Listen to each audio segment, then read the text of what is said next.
ಅದನ್ನು ತೆಗೆದುಕೊಂಡು ವೇದಿಕೆ ಪ್ರದರ್ಶನಕ್ಕೆ ಹೋಗಿ ನಿಷ್ಕ್ರಿಯಗೊಳಿಸ್ತಾರೆ.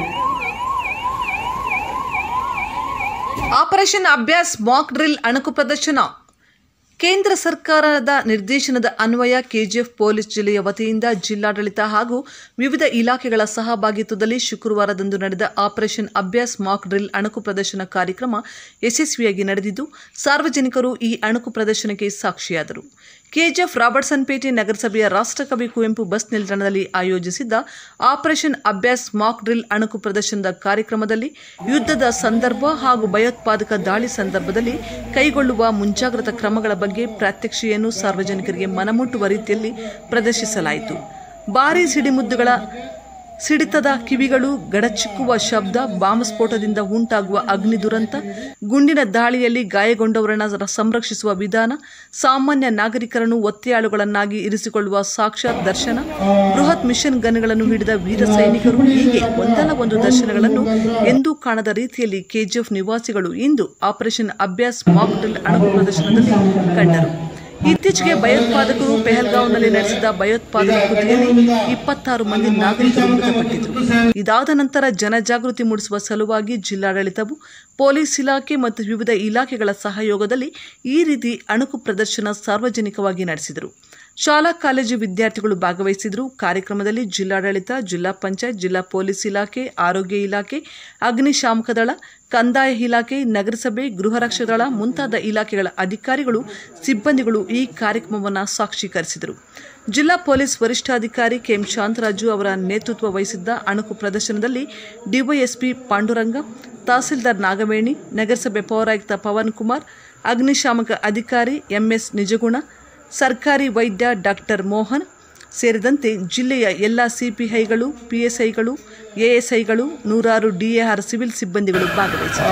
ಇಲ್ಲಿರುವ ಸಾರ್ವಜನಿಕರನ್ನು ಲಿಫ್ಟಿಂಗ್ ಮಾಡುವ ಮುಖಾಂತರ ಕಟ್ಟಡದಲ್ಲಿ ಸಿಲುಕಿಕೊಂಡಿರುವಂಥ ಸಾರ್ವಜನಿಕರನ್ನು ಸುರಕ್ಷಿತ ಸ್ಥಳಕ್ಕೆ ಆಂಬುಲೆನ್ಸ್ ಮತ್ತು ನಮ್ಮ ವೈದ್ಯಕೀಯ ಸೇವೆಗಳ ಮುಖಾಂತರ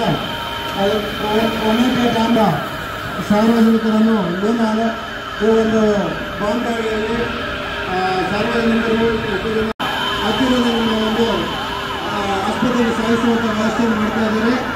ಅಗ್ನಿಶಾಮಕ ದಳದವರ ಒಂದು ಹೆಸರುವಾದಿಕರು ಬಿಡುಗಡೆಗಳು ಒಂದು ಚಿಕ್ಕ ಕಾರ್ಯಕ್ರಮವನ್ನು ಕೈಗೊಂಡು ಸಾರ್ವಜನಿಕರನ್ನು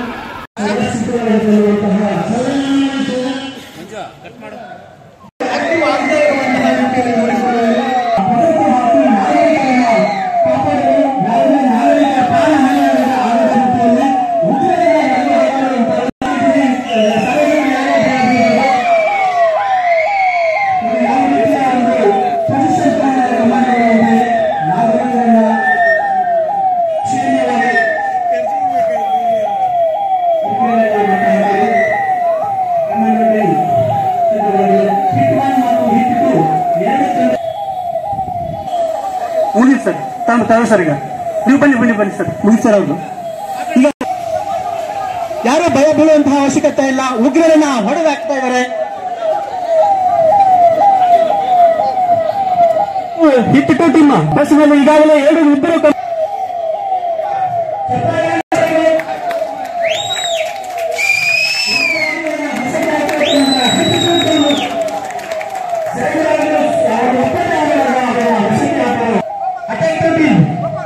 ಎನ್ನಪ್ಪ ಪಾದಕ್ ಸರ್ ಅವರ ನೇತೃತ್ವದಲ್ಲಿ ಕಮಾಂಡ್ ಟೀಮ್ ಕಾರ್ಯಾಚರಣೆ ಮಾಡ್ತಾ ಇದೆ. ಪ್ರಯಾಣಿಕರನ್ನ ಸುರಕ್ಷಿತವಾಗಿ ಉಳಿಸಿ ಜೋರಾದ ಚಪ್ಪಾಳೆಯನ್ನು ತಟ್ಟಿ ಕಮಾಂಡೋಗಳು ತಮ್ಮ ಪ್ರಾಣಗಳನ್ನ ಒತ್ತೆ ಇಟ್ಟು ಸಾರ್ವಜನಿಕರನ್ನ ಉಳಿಸಿ ಉಗ್ರರನ್ನ ಹೊಡೆದಾಕುವಂತಹ ನಿಟ್ಟಿನಲ್ಲಿ ಕಮಾಂಡೋ ಟೀಮ್ ಅವರ ಪೊಸಿಷನ್ ನೋಡ್ತಾ ಇದ್ದಾರೆ. ಅವರ ಸ್ಮಾರ್ಟ್ ನಡೆಯನ್ನು ನೋಡ್ತಾ ಇದ್ದೀವಿ. ಕಮಾಂಡೋ ಅವರ ಸ್ಮಾರ್ಟ್ ಹಾಗೂ ಬಾಂಬ್ ಇದೆಯಾ, ಸುಸೈಡ್ ಬಾಂಬರ್ ಏನಿರ್ತಾ ಅಂತೇಳಿ ಕಮಾಂಡೋ ಚೆಕ್ ಮಾಡ್ತಾ ಇದ್ದಾರೆ. ಈಗ ಇಲ್ಲದಿರುವಾಗ ಮೂರ್ಛಿಸಿಕೊಂಡು ಪ್ರಯತ್ನಿಸಿದಂತಹ ಉಗ್ರರನ್ನ ಹೊಡೆದ ಬೇರೆ ಯಾವುದಾದ್ರೂ ಸೇವೆಯಲ್ಲಿ 108 ಸೇವೆಯಲ್ಲಿ ಗಾಯಾಳುಗಳನ್ನು ಹತ್ತಿರದ ಸಾರ್ವಜನಿಕ ಆಸ್ಪತ್ರೆಗೆ ತೆರಳಿಸಿ ಅವರಿಗೆ ಚಿಕಿತ್ಸೆ ಕೊಡುವಂಥ ವ್ಯವಸ್ಥೆಯನ್ನು ಎಲ್ಲ ಇಲಾಖೆಗಳ ಸಹಯೋಗದೊಂದಿಗೆ ಒಂದು ವ್ಯವಸ್ಥೆಯನ್ನು ಮಾಡಿದ್ದಾರೆ. ಎಲ್ಲ ಅಲ್ಲಿರ್ತಕ್ಕಂಥ ಕಟ್ಟಡಗಳಿದ್ದ ಸಾರ್ವಜನಿಕರನ್ನು ಸುರಕ್ಷಿತವಾಗಿ ಸೆಕ್ಯೂರ್ ಮಾಡಿ ಅವ್ರನ್ನ ಸುರಕ್ಷಿತ ಸ್ಥಳಗಳಿಗೆ ಸ್ಥಳಾಂತರ ಮಾಡಲಾಗಿದೆ. ಸಾರ್ವಜನಿಕ ರಕ್ಷಿಸಿ ಅವರ ಒಂದು ಪ್ರಾಣವನ್ನು ಒತ್ತೆಯಾಗಿಟ್ಟು ಈ ಒಂದು ಕಾರ್ಯಾಚರಣೆ ಮಾಡಿದ್ದಾರೆ. ಅವರ ಒಂದು ಕಾರ್ಯಾಚರಣೆಗೆ ಎಲ್ಲರೂ ಪ್ರಶಂಸೆಯನ್ನು ವ್ಯಕ್ತಪಡಿಸಬೇಕು.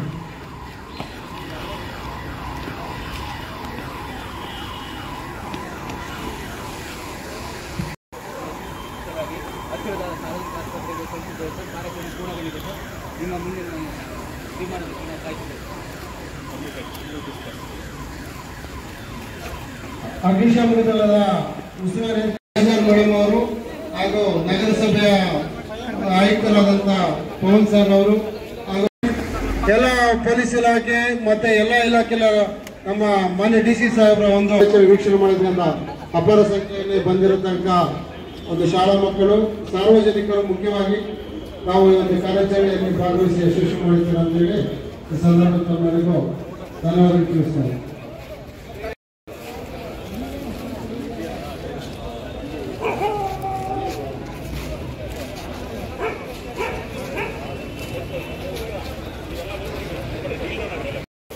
ಸರ್ ಈ ಕಡೆ ಸರ್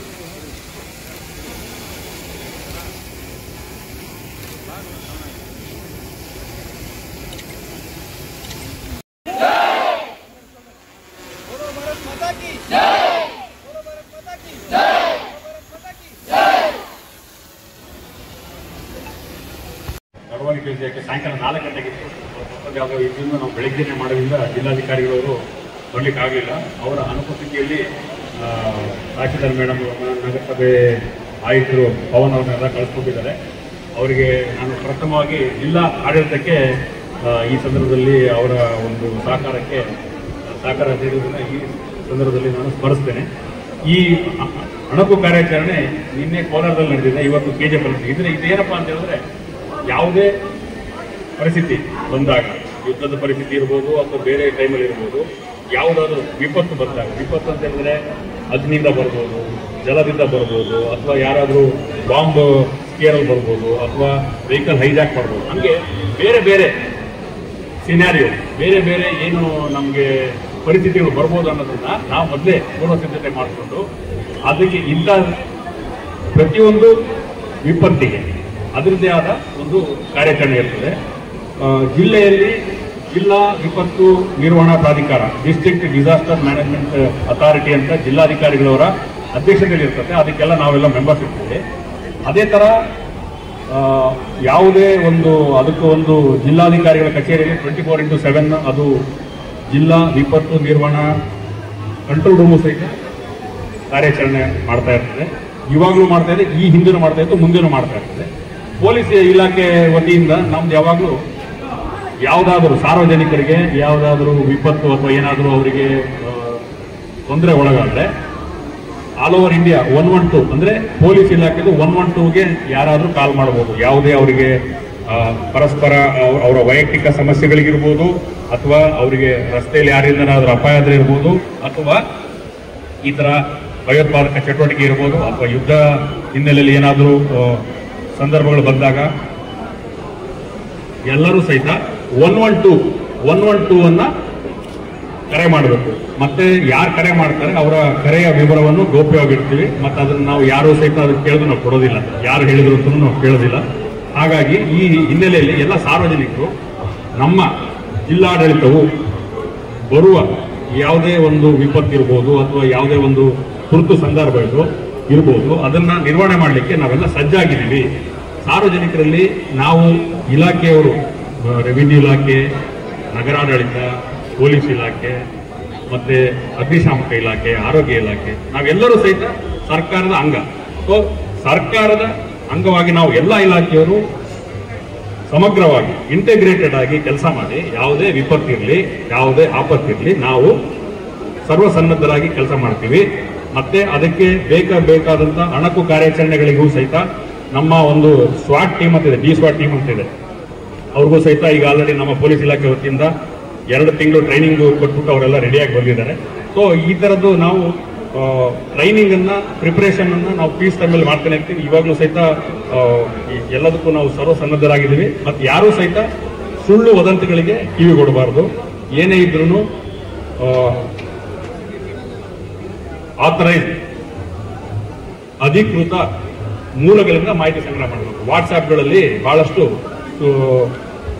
ಗಾಬರಿ ಹುಟ್ಟಿಸುವಂತ ಅಥವಾ ಸಡನ್ ಆಗಿ ಸೆನ್ಸೇಷನ್ ಕ್ರಿಯೇಟ್ ಮಾಡುವಂತ ಸುದ್ದಿಗಳು ಸಡನ್ ಆಗಿ ಯಾರೋ ಒಬ್ರು ಬಿಟ್ಬಿಡ್ತಾರೆ. ಅದು ಒಂದು ವಾಟ್ಸ್ಆಪ್ ಗ್ರೂಪ್ ಅಲ್ಲಿ 200 ಜನ 2,500 ಜನ 500 ಜನ ಇರ್ತಾರೆ. 1 ಸೆಕೆಂಡ್ ಅಲ್ಲಿ ಎಲ್ಲ ಮೆಸೇಜ್ 5 ಗ್ರೂಪಿಗೆ ಹಾಕ್ಬೋದು. 500 × 5 1 ಸೆಕೆಂಡ್ 2,500 ಅವ್ರು 2,500 ಜನ ಅವ್ರು ಬೇರೆ ಗ್ರೂಪ್ ಅಲ್ಲಿ ಹಾಕಿದ್ರೆ 1 ನಿಮಿಷದಲ್ಲಿ 10,000 ಜನಕ್ಕೆ ಹೋಗ್ಬಿಡುತ್ತದೆ. ಸೊ ಇದು ವಾಟ್ಸ್ಆಪ್ ಇರ್ಬೋದು, ಸೋಷಿಯಲ್ ಮೀಡಿಯಾ ಇರ್ಬೋದು, ಇದರ ಒಂದು ಶಕ್ತಿ. ಆಯ್ತು, ಅದನ್ನ ವಾಟ್ಸ್ಆಪ್ ಹಂಗಂತ ನಾವು ಬಳಸೋದ್ ಬಿಡಕ್ಕಾಗತ್ತಾ? ನೋ, ವಾಟ್ಸ್ಆಪ್ ಅನ್ನ ಬಳಸಬೇಕಾಗುತ್ತೆ. ಅದನ್ನ ವಾಟ್ಸ್ಆಪ್ ಅನ್ನ ನಮ್ಮ ಪೊಲೀಸ್ ಇಲಾಖೆಯ ವತಿಗೆ ಅಥವಾ ಒಂದು ಏನು ಸತ್ಯದ ಸುದ್ದಿ ಇದೆ ಅದನ್ನ ಸ್ಪ್ರೆಡ್ ಮಾಡಕ್ಕೆ ನಾವು ಬಳಸ್ಕೋಬೇಕು. ವಾಟ್ಸ್ಆಪ್ ಇರ್ಬೋದು, ಯಾವ್ದೋ ಸೋಷಿಯಲ್ ಮೀಡಿಯಾ ಇರ್ಬೋದು. ಹಾಗಾಗಿ ನಮ್ಮ ಫೇಸ್ಬುಕ್, ಟ್ವಿಟರ್ ಮತ್ತೆ ಇದ್ರಲ್ಲಿ ಇನ್ಸ್ಟಾಗ್ರಾಮ್ ಅಲ್ಲಿ ನಾವು ಪ್ರತಿದಿನ ಎಲ್ಲ ಪೋಸ್ಟ್ ಮಾಡ್ತಿರ್ತೀವಿ. ವಾಟ್ಸ್ಆಪ್ ಅಲ್ಲಿ ಯಾವುದೇ ಸುದ್ದಿ ಬಂದರೂ ಸಹಿತ KSP ಫ್ಯಾಕ್ಟ್ ಚೆಕ್ ಅಂತ ಇದೆ, Karnataka state police fact check ಅಂತಿದೆ. ಅದು ಅಧಿಕೃತ ವೆಬ್ಸೈಟ್. KSP ಫ್ಯಾಕ್ಟ್ ಚೆಕ್ ಅಂತ ಹೋಗಿ ನೋಡಿದ್ರೆ ಎನಿ ನ್ಯೂಸ್ ಬಂದ್ರೂ ಸಹಿತ ಆ ನ್ಯೂಸ್ ಸುಳ್ಳು ಅಥವಾ ಸತ್ಯನೋ ಅನ್ನೋದನ್ನ ಅಲ್ಲಿ ಚೆಕ್ ಮಾಡ್ಬೋದು. ಸಡನ್ ಆಗಿ ಏನ್ ಮಾಡ್ತಾರೆ, ಇದ್ದಕ್ಕಿದ್ದಂಗೆ ಅಲ್ಲಿ ಹಂಗಾಯ್ತು ಹಿಂಗಾಯ್ತು ಅಂತ ಹೇಳ್ತಾರೆ. ಕೆಲವೊಂದು ಆತರ ಇರಲ್ಲ. ಇಲ್ಲಿ ನೋಡಿ, ಅಗ್ನಿಶಾಮಕ ಇಲಾಖೆಯವರು ಬಂದಿದ್ದಾರೆ. ಮತ್ತೆ ನಾವೆಲ್ಲರೂ ಸಹಿತ ಜಿಲ್ಲಾಡಳಿತದ ವತಿಯಿಂದ ಎಲ್ಲರೂ ನಾವು ಇಲ್ಲಿ ಇಂಟಿಗ್ರೇಟೆಡ್ ಆಗಿ ಒಂದು ತಂಡವಾಗಿ ಬೇರೆ ಬೇರೆ ಇಲಾಖೆ ಇದ್ರೂ ಸಹಿತ ವಿಪತ್ತು ಬಂದಾಗ ನಮ್ಮ ಇಲಾಖೆಯ ಕರ್ತವ್ಯಗಳ ಜೊತೆಗೆ ಇದನ್ನ ಸಾರ್ವಜನಿಕರ ಪ್ರಾಣ ಆಸ್ತಿ ರಕ್ಷಣೆ ಮಾಡೋದೇ ನಮ್ಮ ಕರ್ತವ್ಯದ ಪ್ರಮುಖ ಅಂಶವಾಗಿರುತ್ತೆ. ಆ ಹಿನ್ನೆಲೆಯಲ್ಲಿ ನಾವೆಲ್ಲ ಮಾಡ್ತಾ ಇದ್ದೀವಿ. ಈ ಸಂದರ್ಭದಲ್ಲಿ ನಮಗೆ ಮಾನ್ಯ ಸರ್ಕಾರದಿಂದ ಬಂದ ನಿರ್ದೇಶನದ ಹಿನ್ನೆಲೆಯಲ್ಲಿ ನಮ್ಮ ಪೊಲೀಸ್ ಎಲ್ಲ ಮೇಲಧಿಕಾರಿಗಳ ಮಾರ್ಗದರ್ಶನ ಹಾಗೂ ಸಲಹೆ ಸೂಚನೆಗಳ ಮೇರೆಗೆ ಮಾನ್ಯ ಜಿಲ್ಲಾಧಿಕಾರಿಗಳವರ ಸಲಹೆ ಮತ್ತು ಮಾರ್ಗದರ್ಶನ, ಅವರು ನಿನ್ನೆನೂ ಸಹಿತ ನನಗೆ ಕೇಳಿದ್ರು, ಇದು ಕೋಲಾರದಲ್ಲಾಗಿದೆ, ಇದೇ ಥರ ನೀವು KGF ಚೆನ್ನಾಗಿ ಮಾಡಬೇಕು ಅಂತ ನಮಗೆಲ್ಲ ಬಹಳ ಸಪೋರ್ಟ್ ಮಾಡಿದ್ದಾರೆ, ಎಂಕರೇಜ್ ಮಾಡಿದ್ದಾರೆ. ಎಲ್ಲರಿಗೂ ಸಹಿತ ಈ ಸಂದರ್ಭದಲ್ಲಿ ಯಾಕೆಂದರೆ ಪ್ರಥಮವಾಗಿ ಅವರ ಸಲಹೆಗಳನ್ನು ನಾವು ಹೋಗೊಟ್ಟು ನಮ್ಮ ಕರ್ತವ್ಯವನ್ನು ಮಾಡ್ತೀವಿ. ಈಗ ಇವತ್ತಿನ ಅಣಕು ಕಾರ್ಯಾಚರಣೆಯ ಸಂಕ್ಷಿಪ್ತವಾಗಿ ನಮ್ಮ RPF ಸೋಮಶೇಖರ್ ಅವರು ಹೇಳ್ತಾರೆ. ಈಗ ಬೇರೆ ಬೇರೆ ಸಿನಾರಿಯೋಸ್ ಅಂತ ಹೇಳಿದ್ನಲ್ಲ, ಒಂದು ಸಡನ್ ಆಗಿ ಒಂದು ಬಾಂಬ್ ಬ್ಲಾಸ್ಟ್ ಆದ್ರೆ ಯಾವ ರೀತಿ, ಯಾವುದೇ ಆದರೂ ಸಹಿತ ಯಾವುದೇ ರಕ್ಷಣಾ ಕಾರ್ಯಾಚರಣೆಯ ಮೂಲ ಉದ್ದೇಶ ಫಸ್ಟ್ ಸೀನ್ ಹೋಗೋದು, ಅಲ್ಲಿ ಏನಾಗಿದೆ ಘಟನೆ ಅನ್ನೋದನ್ನ ತಕ್ಷಣ ನೋಡಿಕೊಂಡು ಗಾಯಾಳುಗಳು ಯಾರಿದ್ದಾರೆ ಅವರನ್ನ ತಕ್ಷಣ ರಸ್ತೆ ಮಾರ್ಗದಲ್ಲಿ, ಸುರಕ್ಷಿತ ಮಾರ್ಗದಲ್ಲಿ, ಕೆಲವೊಂದು ಟೈಮು ದಾರಿಯಲ್ಲೂ ಸಹಿತ ಬಾಂಬ್ ಬೀಳುತ್ತಿರ್ಬೋದು. ಸೊ ಇದನ್ನೆಲ್ಲ ನೋಡಿಕೊಂಡು ಸುರಕ್ಷಿತ ಮಾರ್ಗದಲ್ಲಿ ಅವರನ್ನ ಯಾವುದೇ ಸಮಯ ವ್ಯರ್ಥ ಮಾಡದಲೆ ಆಸ್ಪತ್ರೆಗೆ ಸೇರಿಸಿ ಆಸ್ಪತ್ರೆಯಲ್ಲಿ ಅವರಿಗೆ ಬೇಕಾದಂಥ ಚಿಕಿತ್ಸೆಗಳನ್ನ ಕೊಡ್ಲಿಕ್ಕೆ ನಾವು ಆಂಬ್ಯುಲೆನ್ಸ್ ಅನ್ನು ಬಳಸ್ಕೊಳ್ಳೋದು, ಅಥವಾ ಅಲ್ಲೇನಾದರೂ ಅಗ್ನಿ ಅವಘಡ ಆಗಿದ್ರೆ ಫೈರ್ ಟೆಂಡರ್ ಅವರನ್ನ ಬಳಸ್ಕೊಳ್ಳೋದು. ಈ ತರ ಯಾವುದೇ ವಿಪತ್ತಾದಾಗ ಒಂದು ಅಗ್ನಿ ದುರಂತ ಆಗ್ಬೋದು ಅಥವಾ ಇಲ್ಲಾಂದ್ರೆ ಬಾಂಬ್ ಬ್ಲಾಸ್ಟ್ ಆಗಿರ್ಬೋದು, ಈ ತರದ್ದು ಎಲ್ಲ ಆದಾಗ ಬೇರೆ ಬೇರೆ ಸಿನಾರಿಯೋಗೆ ಬೇರೆ ಬೇರೆ ತರ ಟ್ರೈನಿಂಗ್ ನಮ್ಮ ಸ್ವಾಟ್ ಟೀಮ್ ಅವರು ಮಾಡಿರ್ತಾರೆ. ಇವತ್ತಿನ ಕಾರ್ಯಾಚರಣೆ ಏನಿದೆ ಅನ್ನೋದನ್ನ ಅವರು ನಮಗೆ ಹೇಳ್ತಾರೆ.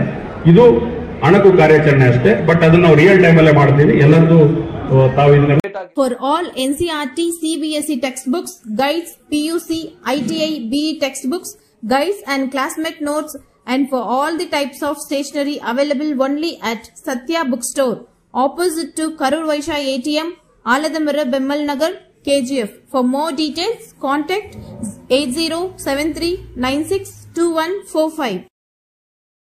100% pure and clean. No compromise. Best quality. Family restaurant. 100% Ambur and Dindukal style biryani. 100% Venus biryani. Near Government Maternity Hospital, Maharaja Road, Robertsonpet. One-stop solution for your neuro and holistic problems. Dr. J. Mariadas, near Municipal Ground, First Cross Road.